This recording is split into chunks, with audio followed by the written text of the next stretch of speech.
And welcome to Sex 101. Sex 101 is created to empower our sexes and relationship. Another week, another great episode. Jesus and the Woman at the Well, a sexual theology of redemption. And today we're diving deep into one of the most profound encounters in the Gospels, Jesus and the woman at the well, and what it teaches us about sexual redemption and healing in our dating relationships. We wonder what healthy sexual redemption actually looks like. And honestly, there's no better place to start than John chapter 4, because this story dismantles every category we've inherited about sexual shame, gender roles, and spiritual worthiness. Indeed, so Mr. Mick, before we dive let's set the scene. This is not just any conversation. It's a revolutionary on multiple levels. So what makes this encounter so theologically significant? To understand why this conversation was so radical, we need to grasp just how many social boundaries Jesus crossed in a single afternoon. First, the geographical context. Jesus deliberately chose to travel through Samaria, a region most Jews avoided entirely. The animosity between Jews and Samaritans went back centuries. They were considered not just ethnically impure, but religiously heretical. The early church fathers understood this significance. John Chrysostom, writing in the late 4th century, emphasized that Jesus could have easily taken the longer route around Samaria, as most Jewish travelers did. But John 4:4 says he had to go through Samaria.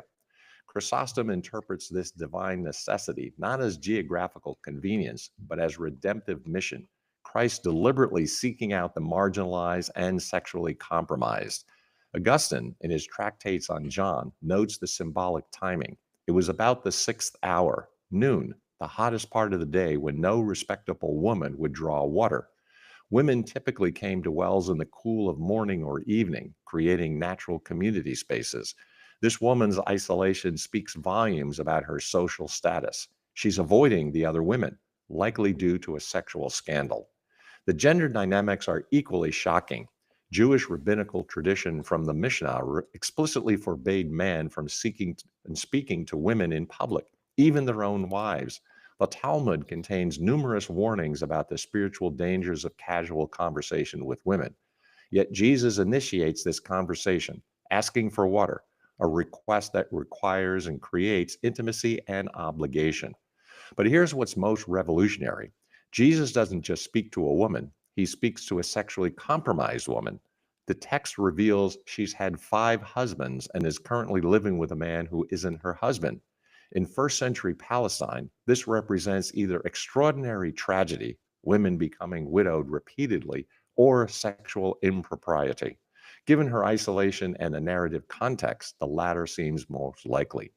Jerome, in his biblical commentaries, suggests this woman represents the ultimate other, ethnically foreign, religiously heretical, socially ostracized, and sexually irregular.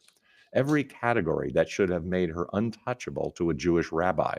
Yet Jesus not only engages her, but offers her living water, the same spiritual gift he offers to religiously respectable figures like Nicodemus.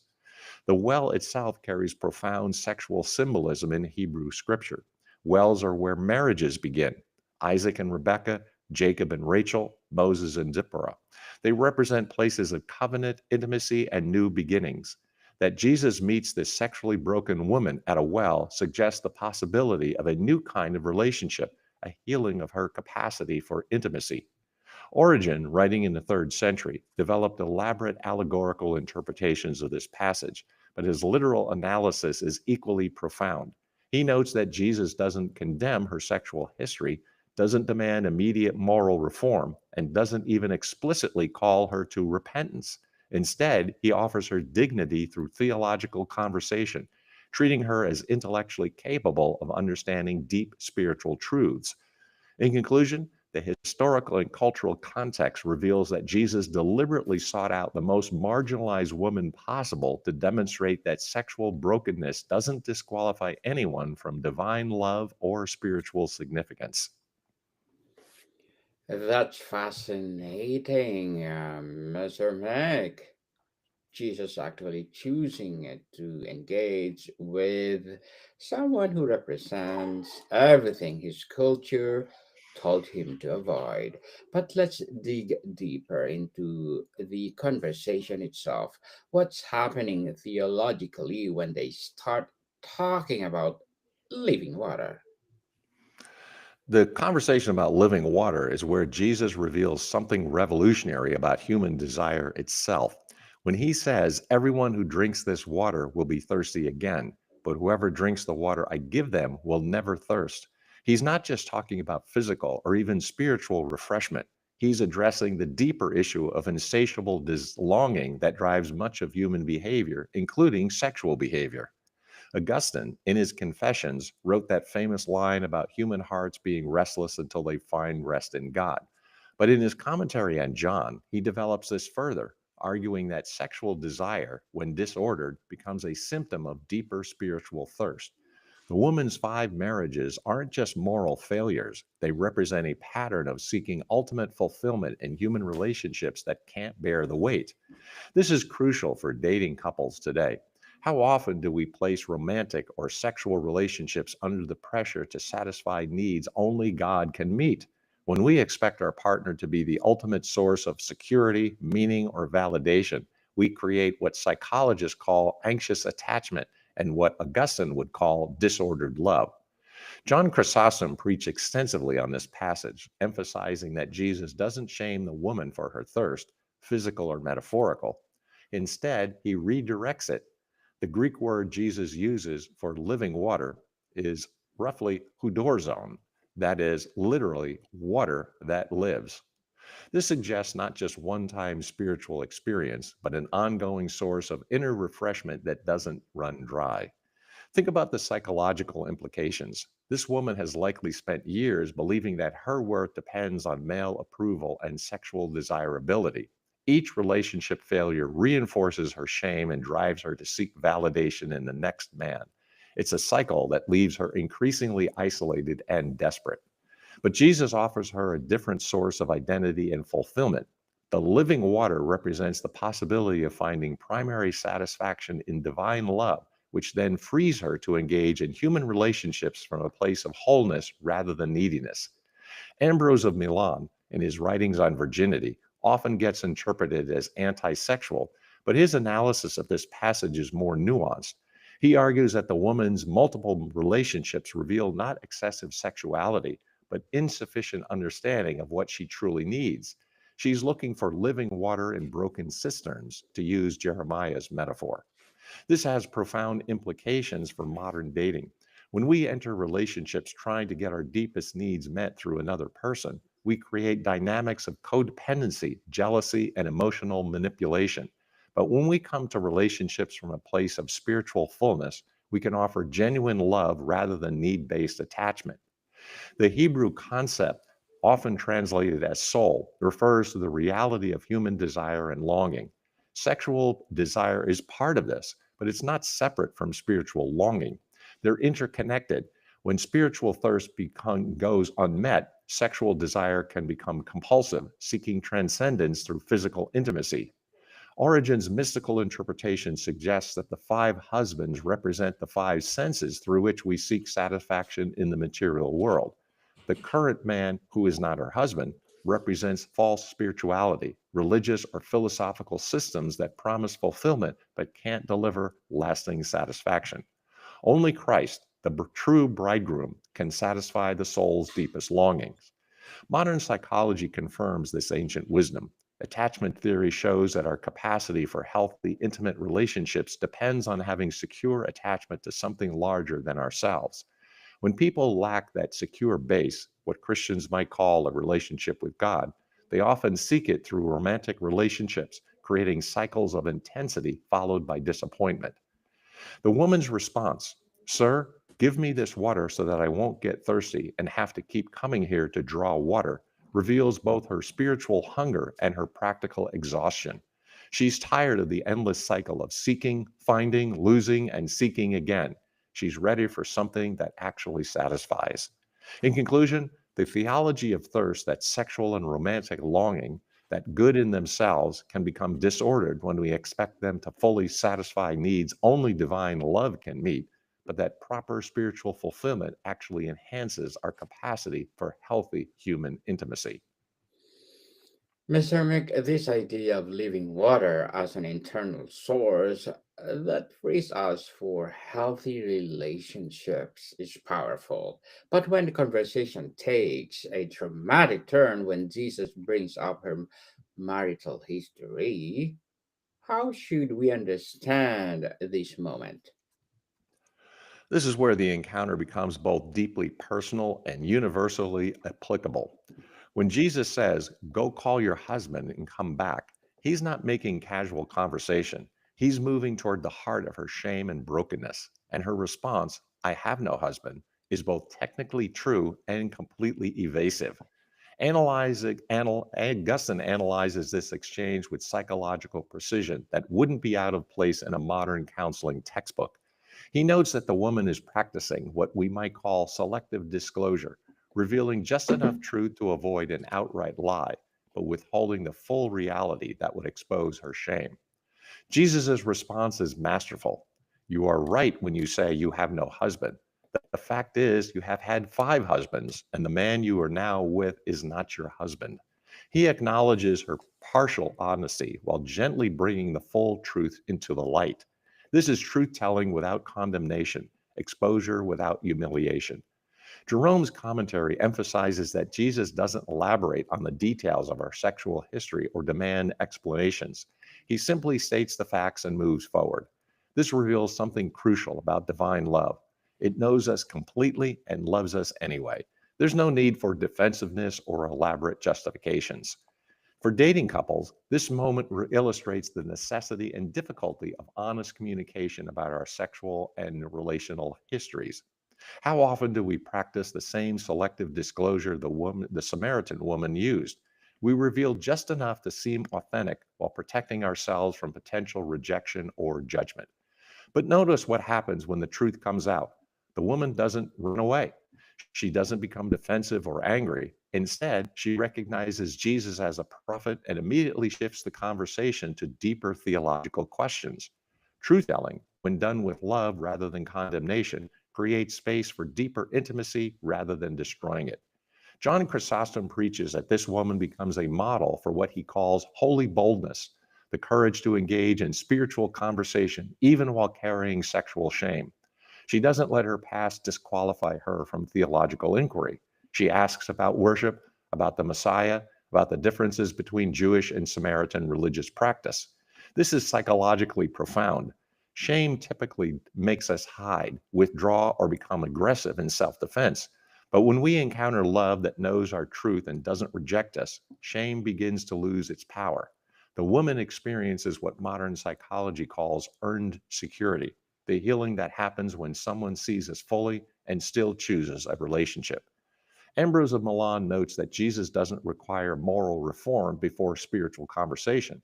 He doesn't say, "First go end that unmarried relationship, then come back and we'll talk theology." The offer of living water comes before behavioral change, not after. This challenges both legalistic and permissive approaches to sexual ethics. The sequence is crucial. Divine acceptance enables transformation, not the reverse. When people feel secure in unconditional love, they become free to change. When demand is changed and change is demanded as the price of acceptance, it either breeds resentment or superficial compliance. For modern dating relationships, this means creating safety for truth telling about sexual histories, past relationships, struggles with pornography, or other areas of shame. Partners need to be able to say, "This is my story, including the parts I'm not proud of," without fear of rejection or ongoing judgment. But it also means taking responsibility for our stories. The woman doesn't make excuses or blame her circumstances. She simply states the truth when directly asked. Taking ownership of our choices without excessive self condemnation or elaborate justifications creates the foundation for genuine intimacy.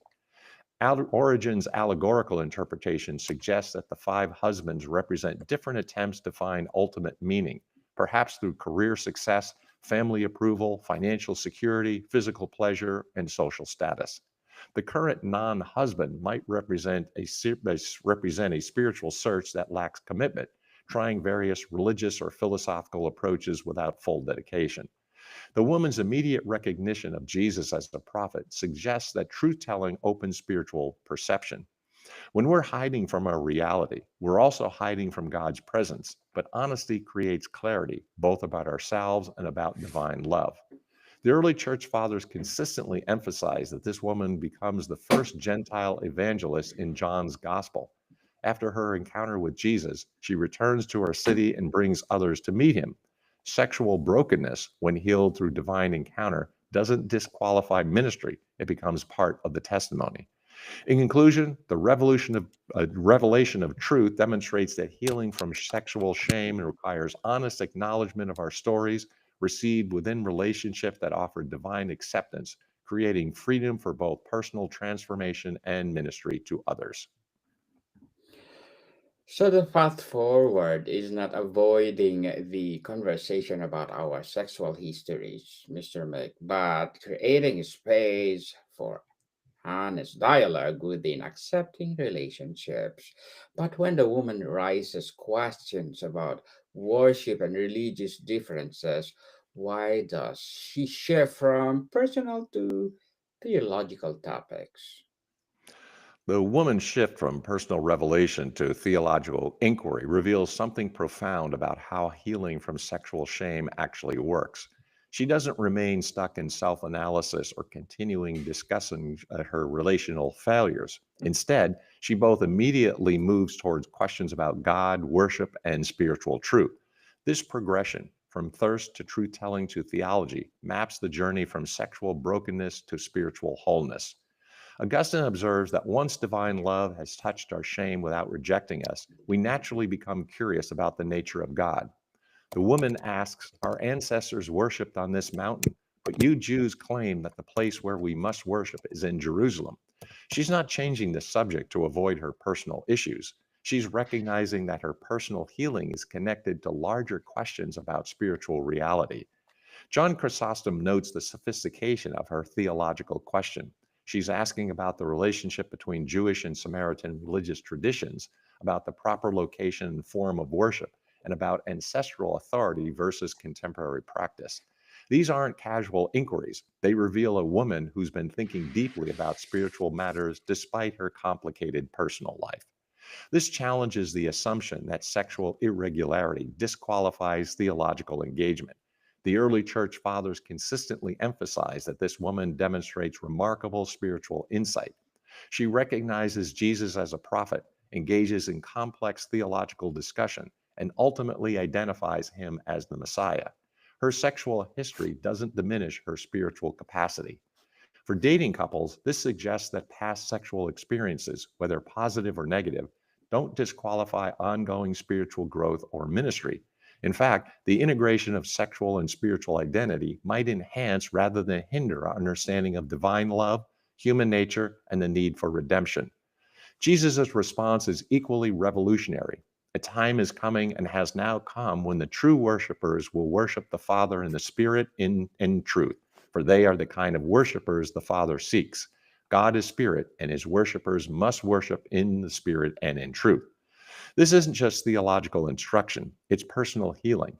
Jesus is telling this sexually broken, ethnically marginalized, religiously heretical woman that she can become exactly the kind of worshiper God desires. Location doesn't matter, ethnic background doesn't matter, and sexual history doesn't matter. What matters is spiritual authenticity and truth. Jerome's commentary emphasizes that worship in spirit and in truth requires the integration of inner reality and outer expression. The woman can't worship authentically while hiding behind shame or pretending to be someone she's not. But neither can she remain trapped in self condemnation. True worship emerges from the intersection of divine grace and human honesty. Ambrose of Milan connects this passage to his broader theology of spiritual transformation. He argues that worship is both the goal and the means of healing.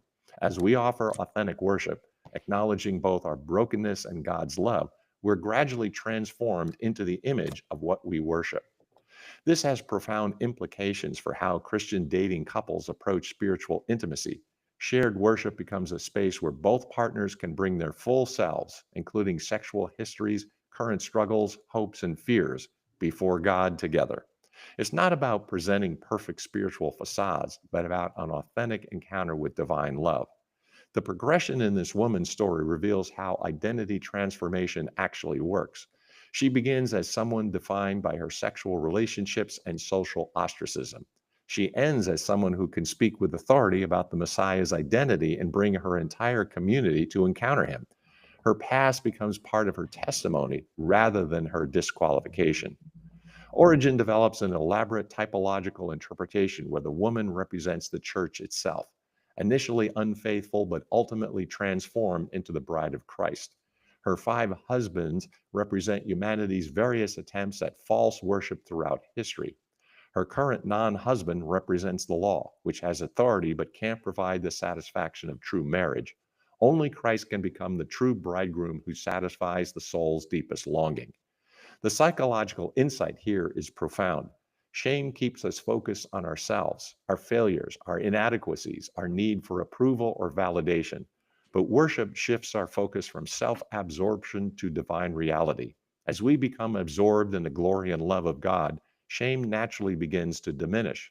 We're not trying to overcome shame directly, we're being transformed by beholding divine beauty. Modern neuroscience confirms this ancient wisdom. Practices of worship, gratitude, and meditation literally rewire our brains, reducing activity in areas associated with self criticism and increasing activities in areas associated with connection, compassion, and transcendence.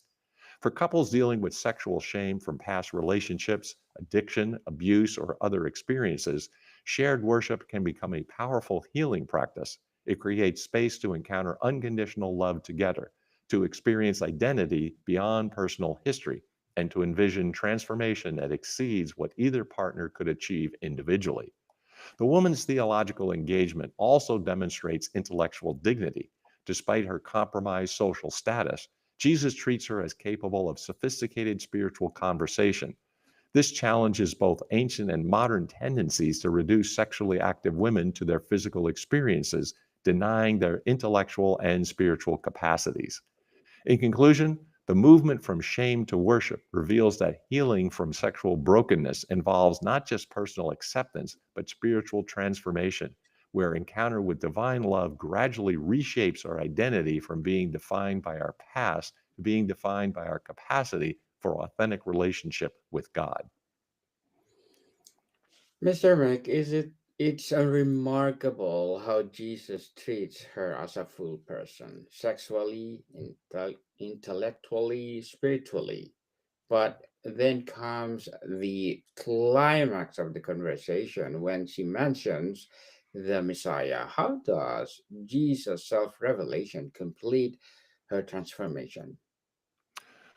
The woman's statement, I know the Messiah is coming. When he comes, he will explain everything to us, represents both hope and resignation. She's acknowledging that her deepest questions about worship, identity, and spiritual truth will someday be answered, but not yet. It's the response of someone who's learned to live with uncertainty and incompleteness. Jesus' reply, I, the one speaking to you, am he, is the most direct messianic claim in John's gospel. He reveals his identity more clearly to the sexually compromised Samaritan woman than he does to the religious leaders in Jerusalem. This isn't accidental, it's a theological revolution. Augustine interprets this moment as the culmination of divine pedagogy. Throughout their conversation, Jesus has been gradually revealing himself, first as a Jewish man who breaks social conventions, then as someone who offers living water, then as a prophet who sees truth, and finally as the Messiah himself. Each revelation builds on the previous one, creating a crescendo of divine self disclosure. But notice the intimate context. I am the one speaking with you. The Greek emphasizes personal relationships. It's not just I am the Messiah, it's I am the one who has been talking with you, seeing you, accepting you, offering you living water. The messianic identity is revealed through personal relationship, not theological abstraction. John Chrysostom emphasizes that this woman receives the first explicit revelation of Christ's messianic identity in the fourth gospel. Not Nicodemus, the respected teacher of Israel, not John the Baptist, the prophetic forerunner, not even the disciples who are still figuring out who Jesus really is. The sexually broken, ethnically marginalized, religiously heretical woman gets the clearest revelation of divine identity. This challenges every assumption about spiritual worthiness. In first century Judaism, women couldn't serve as legal witnesses, their testimony wasn't considered reliable, and sexually compromised women were particularly suspect. Yet Jesus chooses this woman to be the first recipient and proclaimer of his messianic identity. Jerome notes the psychological impact of this revelation on the woman. She doesn't respond with theological questions or requests for proof. She immediately leaves her water jar and runs to the city to tell others. The physical detail of abandoning her water jar is symbolically rich. She came seeking water, but found the source of living water. Her original errand becomes irrelevant in light of her spiritual discovery. For dating couples, this moment illustrates how divine love reframes our understanding of worthiness and calling. We might assume that past sexual experiences disqualify us from spiritual significance or ministry effectiveness.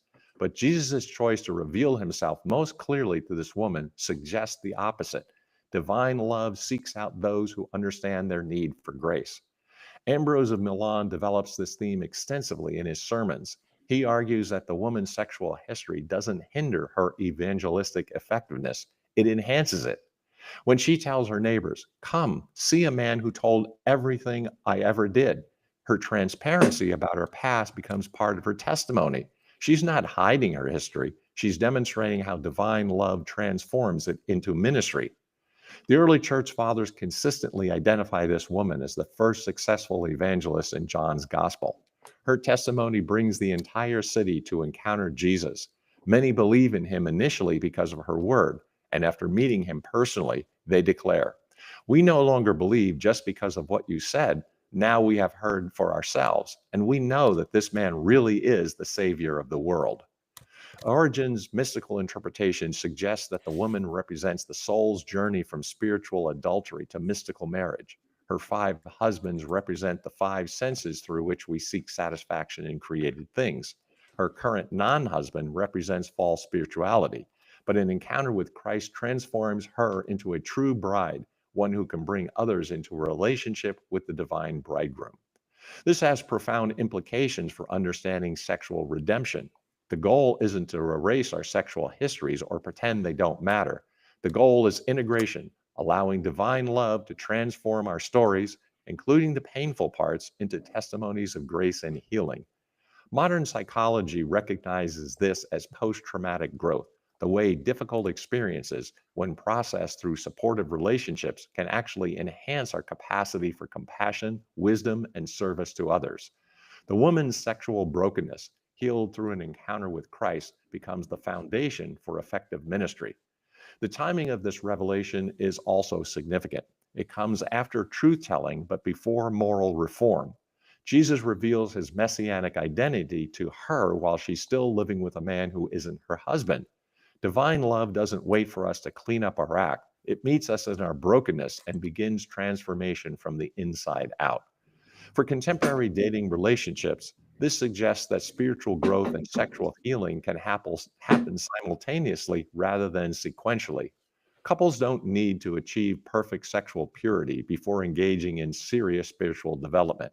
Instead, a deepening relationship with God provides the foundation for healthy sexuality and relational maturity. The woman's evangelistic success also challenges gendered assumptions about ministry and testimony. In a culture where women's voices were generally discounted, especially in religious matters, her testimony carries weight because of its authenticity and the evident transformation in her life. The disciples return, and their surprise at finding Jesus talking to a woman provide contrast. They've been with Jesus for months, but still don't understand his radical inclusiveness. The woman, after one conversation, becomes a more effective evangelist than the 12 men who've been following him. In conclusion, Jesus' self revelation as Messiah demonstrates that divine love seeks out those who understand their need for grace, transforms sexual brokenness into evangelistic effectiveness, and reveals that spiritual calling depends not on moral perfection, but on authentic encounter with divine love. Authentic indeed. Very well said, Mr. Mick. Very well said.